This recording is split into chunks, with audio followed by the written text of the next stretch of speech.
8 dengan dari Prodi Teknik Biomedis angkatan 2023 kelas RC. Jadi di sini saya akan membedah jurnal artikel ilmiah tentang bagaimana transformasi Fourier ini dapat diaplikasikan ke bidang teknik biomedis. Nah, jadi di sini saya sudah membuat PowerPoint presentasinya yang akan saya presentasikan ini. Nah, jurnal artikel yang saya ambil itu berjudul Leveraging Domain Learning in 3D Vessel Segmentation atau memanfaatkan pembelajaran domain dalam segmentasi vessel 3D.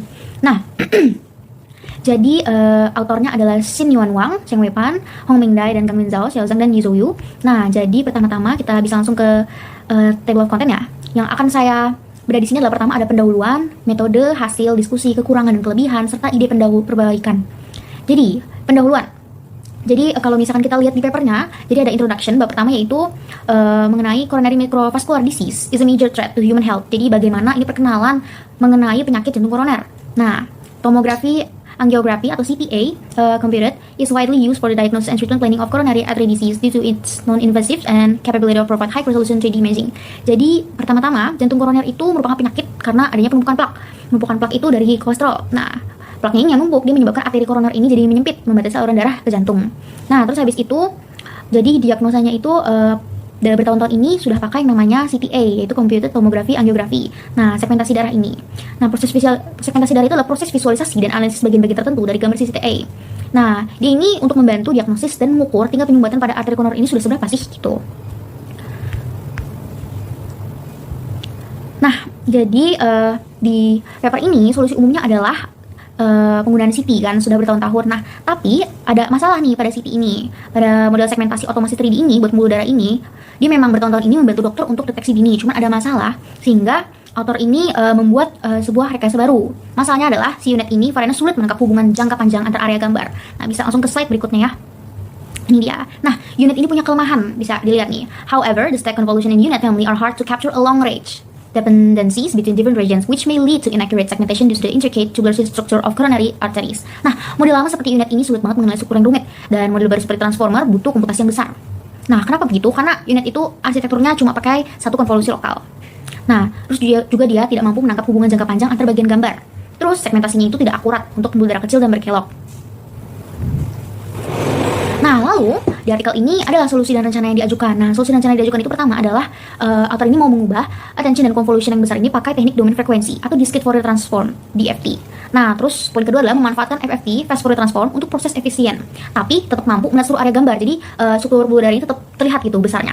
Nah, terus habis itu juga kombinasi penggabungan informasi frekuensi tinggi sama frekuensi rendah tanpa pakai parameter tambahan. Tapi dia juga tetap mempertahankan detail si tepi pembuluh darahnya.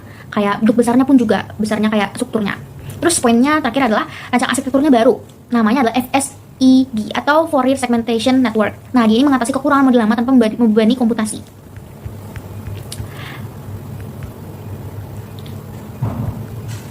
Nah, oke. Sebelum ke metode, kita harus tahu dulu sebenarnya gimana sih konsep Fourier ini bisa diaplikasikan ke bidang segmentasi gambar medis, khususnya pembuluh darah 3D. Nah, di sini dijelaskan nih teman-teman. Pertama-tama kita harus tahu dulu apa itu transformasi Fourier. Jadi, transformasi Fourier itu merupakan teknik matematika untuk mengubah data dari namanya domain spasial kayak gambar biasa, gambar 3D, jadi domain frekuensi. Jadi di mana ada gambar 3D ini nanti diubah, di-convert jadi frekuensi. Frekuensinya itu ada frekuensi rendah sama frekuensi tinggi. Nah, bisa kita lihat kalau misalkan frekuensi rendah ini dia bisa nyimpen struktur besar atau keseluruhan pembuluh darah nih, strukturnya, rangkanya. Nah, sedangkan kalau misalkan si frekuensi tinggi ini dia nyimpen data-data tajam yang penting seperti kayak tepi pembuluh, cabang kecil atau bagian yang sempit. Nah, gimana sih penerapannya dalam model FSCG? Nah, jadi pertama-tama ada input 3D image yang tadi dibilang ya, 3D image dulu baru nanti dia di-convert. Nah, gambar 3D ini diubah ke domain frekuensi dengan yang namanya DFT atau Discrete Fourier Transform. Nah, setelah itu ada yang namanya frekuensi processing. Nah, di frekuensi processing ini model bakalan memperkuat atau dia menangkap pola penting, mau umum atau detail. Nah, setelah itu dia masuk ke IDFT. IDFT ini adalah inverse DFT. Jadi dia dibalikan lagi setelah tadi masuk ke proses DFT terus balik lagi ke IDFT. Nah, hasil diubah kembali ke bentuk gambar asli dengan IDFT. Nah, IDFT ini terjadinya di bagian encoder dan decoder. Dia menggunakan attention mechanism. Nah, setelah itu barulah ada segmentation output, bisa dilihat ya gambarnya. Nah, jadi intinya gimana sih penerapannya transformasi Fourier ini ke model FSCG ini? Jadi pertama-tama, gambar 3D-nya itu bakal diubah dulu ke domain frekuensi dengan DFT atau Discrete Fourier Transform. Nah, di sana model itu bisa langsung memperkuat atau nangkep si pola-pola yang penting. Nah, habis itu hasil modelnya ini bakal diubah lagi ke bentuk gambar asli atau itu namanya IDFT ya tadi, invert ya. Terus habis itu proses ini terjadinya di bagian encoder sama decoder. Dia itu buat gantiin si attention mechanism. Karena attention mechanism itu kan tadi karena author ingin menggantikannya karena dia itu mahal secara komputasinya. Nah, jadi keunggulannya dari inovasi si author ini adalah efisien secara komputasi. Karena dia lebih ringan dari transformer ya kan. Terus juga dia tetap bisa nangkep konteks global kayak attention. Terus dia juga bisa mempertahankan detail kecil yang sangat penting buat pembuluh darahnya, yang kecil, bercabang atau kompleks. Nah, terus habis itu kita langsung masuk ke metode. Nah, di sini bisa kelihatan ya, di slide metode itu ada yang namanya diagram arsitektur model FSCG atau Fourier Segmentation Network. Nah, di sini ada yang namanya cube gitu ya. Cube ini ada patches gitu, ada H patches, D patches, sama W patches. Nah, ini namanya input gambar 3D atau coronary CT. Nah, gambar CT 3D ini dari jantung coronary dimasukin ke dalam model. Nah, gambar ini dibagi jadi bagian-bagian kecil atau patches, makanya itu ada kotak kecil 4 gitu ya, agar bisa diprosesnya lebih efisien. Terus kedua ada namanya patch embedding. Jadi patch embedding itu, setiap patch ini nanti diubah jadi representasi angka supaya dia nanti bisa dibaca oleh komputer. Nah, proses ini tuh supaya bisa dibaca oleh komputer, diubah jadi angka, namanya disebut embedding. Nah, terus ketiga itu ada Fourier transformer. Nah, tapi dia bagian encodernya. Nah, tiap blok-bloknya ini berisi langkah-langkah. Nah, langkah satu itu ada layer norm. Layer norm ini kalau misalkan dilihat dia untuk menstabilkan data. Nah, menstabilkan datanya ini agar modelnya bisa belajar lebih cepat. Nah, terus kedua adalah 3D DFT atau discrete Fourier transform. Dia ini akan mengubah data dari bentuk gambar ke bentuk frekuensi. Nah, dari DFT lah ini, 3D DFT. Terus ketiga ada frekuensi domain. Nah, di frekuensi domain ini sama kayak tadi processing ya kan. Data di proses ini dia pakai bobot atau frekuensi weight sama bias. Terus keempat ada crop. Jadi crop ini adalah memotong bagian yang nggak perlu di hasil proses frekuensi gitu. Nah, terus yang kelima ada 3D IDFT atau inverse-nya DFT. Ini kebalikannya kalau misalkan DFT tadi dari gambar ke frekuensi, sedangkan kalau misalkan inverse kayak yang tadi saya bilang adalah mengubah datanya kembali ke bentuk gambar. Terus yang keenam ada MLP atau multi layer perceptron. Nah, kalau misalkan di slides ini, dia ini untuk memperdalam pemrosesan. Nah, kalau misalkan yang ketujuh ada add atau residual connection. Nah, residual connection ini buat menambah hasil data ke awal supaya informasinya itu nggak hilang. Yang kedelapan terakhir ada pooling. Pooling itu berfungsi buat mengecilkan ukuran data untuk efisiensi. Nah, tujuan dari Fourier transform di bagian encoder ini semuanya itu untuk menangkap fitur penting dari gambar di berbagai skala resolusi, baik besar maupun kecil. Oke, kita langsung ke slide berikutnya. Ini masih diagram arsitektur yang tadi ya, cuman ini kita masukin ke bagian ungu sama biru ini. Nah, di sini ada yang namanya Fourier Fusion Decoder. Nah, setiap hasil dari encoder, si kotak ungu itu nama encoder tadi. Nah, digabungkan dengan bagian decoder atau kotak biru di sampingnya. Nah, proses penggabungan ini pakai yang namanya Fourier Fusion, kombinasi gitu. Nah, jadi kalau misalkan di slide itu kita bisa lihat frekuensi rendah dari encoder itu dia ini untuk bentuk globalnya, bentuk gedenya, sedangkan kalau misalkan frekuensi tinggi dari decoder itu yang warna biru, dia untuk detail halusnya. Nah, ini bisa dilihat ya teman-teman. Nah, terus habis itu ada output atau hasil akhir. Jadi hasil akhir dari decoder ini merupakan segmentasi pembuluh darahnya. Terlihat kayak garis putih tipis. Nah, bisa kelihatan itu ya gambarnya. Terus habis itu dibandingkan ke ground truth. Nah, ground truth ini merupakan label asli. Dia ini untuk mengecek apakah akurat atau tidak. Nah, kan ada simbol panah ya, yang bulatan biru ini. Nah, panah biru ini maksudnya adalah pada saat si proses gabungan antara encoder sama decodernya ini berlangsung. Nah, jadi di diagram arsitektur ini, gambar ini keseluruhan ini dia menunjukkan gimana model FSCG ini mengubah citra medis ke bentuk frekuensi, diproses terus diubah kembali jadi segmentasi. Nah, proses ini tuh lebih efisien dan tetap akurat gitu, bisa nangkap struktur kecil dan besar sekaligus daripada si UNET. Nah, sekarang kita masuk ke subbab dari bab metode ya. Jadi pertama ada A atau overview. Nah, overview ini pokoknya menjelaskan kalau misalkan si model FSCG ini digunain untuk segmentasi gambar 3D. Terus dia ini menggantikan attention biasa, jadi pemrosesan di domain frekuensi pakai DFT sama inverse DFT-nya. Nah, dia ini membuat model bisa melihat pola global tanpa mengorbankan efisiensinya. Terus subbab B ini ada yang namanya discrete Fourier transform atau DFT yang kita gunakan. Jadi DFT ini digunakan buat mengubah data dari bentuk gambar atau spasial ke bentuk frekuensi. Nah, di sana fitur seperti bentuk umum dan detail tepi bisa dipisahin dan diproses lebih mudah daripada si UNET. Nah, proses ini bisa dibalik menggunakan inverse DFT. Terus yang C itu adalah Fourier block. Jadi, Fourier block itu merupakan bagian encoder menggunakan Fourier block yang terdiri dari satu ada normalisasi data, ada transformasi ke frekuensi DFT, pemrosesan bobot, balik ke gambar asli atau IDFT. Nah, tambahan koneksi residual dan pooling ini, kayak tadi kan ada pooling ya kan sama ada koneksi residual add. Nah, itu yang 7 sama 8, poin 7 sama 8 ini. Nah, tujuannya buat nyimpen informasi global dan detail tanpa memerlukan attention gitu. Nah, di subbab D ini kita ada Fourier Fusion Decoder. Nah, bagian decoder ini gabungin dua jenis kombinasi, yaitu frekuensi rendah dari encoder bentuknya umum, sedangkan frekuensi tinggi dari decoder itu detail kecil. Hasilnya itu bakal lebih akurat dan tajam dibanding penggabungan biasa kayak di UNET. Dan proses ini nggak butuh parameter tambahan. Nah, yang terakhir ini ada I, ada loss function. Nah, di sini ada dari screenshotan artikelnya adalah we adopt a way combination of dice loss and cross entropy loss as the loss function which can be calculated by the following formula. Nah, ini ada formulanya, ada rumusnya ya. Ada loss sama dengan 1 minus dice dikurangi lambda per n, terus habis itu I sama dengan 1, K sama dengan 1, G I K log P I K. Nah, langsung aja, kalau dice loss itu dia fungsinya untuk mengevaluasi bentuk segmentasi, sedangkan kalau misalkan cross entropy loss itu untuk menghitung prediksi per pixelnya. Nah, gabungan ini bisa membuat pelatihan lebih seimbang sama akurat. Nah, ini kan ada gambarnya ya. Sebentar, kita ke Fourier Fusion lagi. Nah, di Fourier block sama Fourier Fusion ini tuh ada gambar dari ininya. Maksudnya adalah dia kalau Fourier ini merupakan yang Fourier block ya. Ini urutan proses dalam Fourier block bagian encoder model FSCG. Ini kalau misalkan kita lihat dari pertama ada padding, terus ada learnable weight matrix, terus itu ada DFT, terus di crop bagian yang nggak penting, terus ada MLP, terus IDFT, terus habis itu ada pooling untuk menyempurnakan akurasi. Terus kalau misalkan di Fourier Fusion Decoder itu ada crop innernya, terus crop outernya, terus habis itu ada IDFT juga gitu. Nah, ini dia di slide berikut ini adalah proses DFT ke IDFT. Ini bisa dilihat ya gambarnya. Ada dari IP, KP, terus habis itu convolution IP dikali KP, terus habis itu ada IDFT, DFT, sama cropnya IDFT, DFT. Nah, jadi di gambar ini merupakan ilustrasi perbandingan konvolusi biasa sama konvolusi yang menggunakan domain frekuensi sama DFT, IDFT. Ini ngejelasin kenapa padding dan cropping itu penting dalam Fourier block.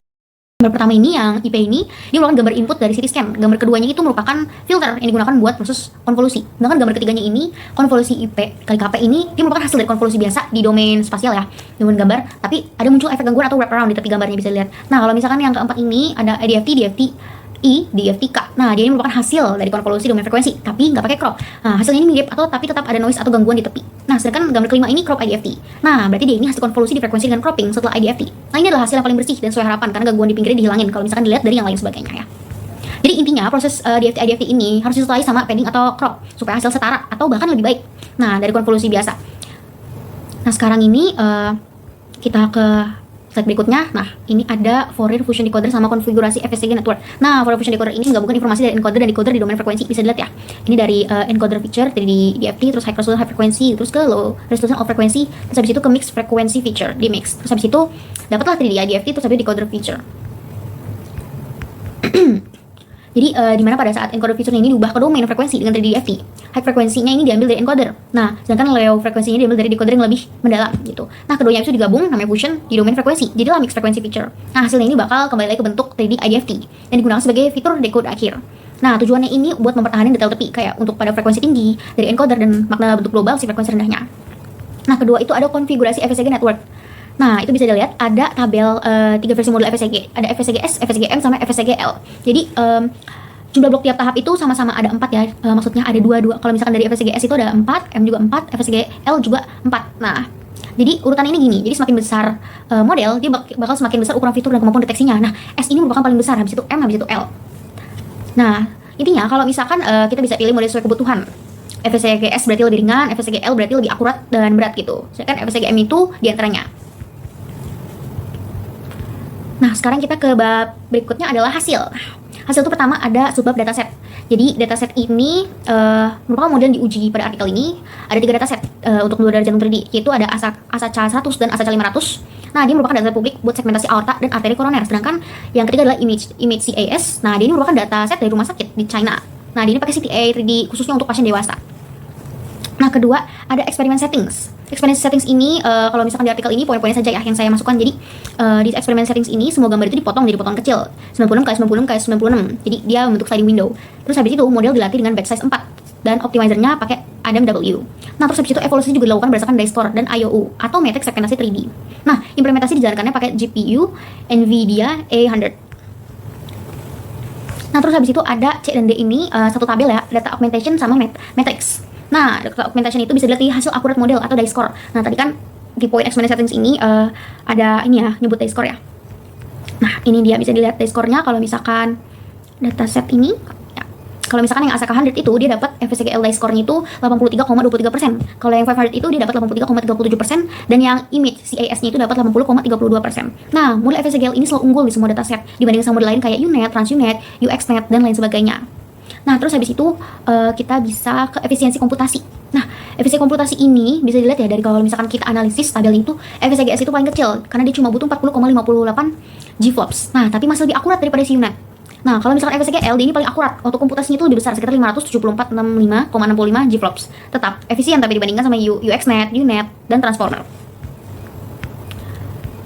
Nah, setelah itu ada yang namanya comparison. Jadi perbandingan akurasi model ada DICE sama IOU. Nah, kalau misalkan kita lihat ini ada tabelnya nih ya.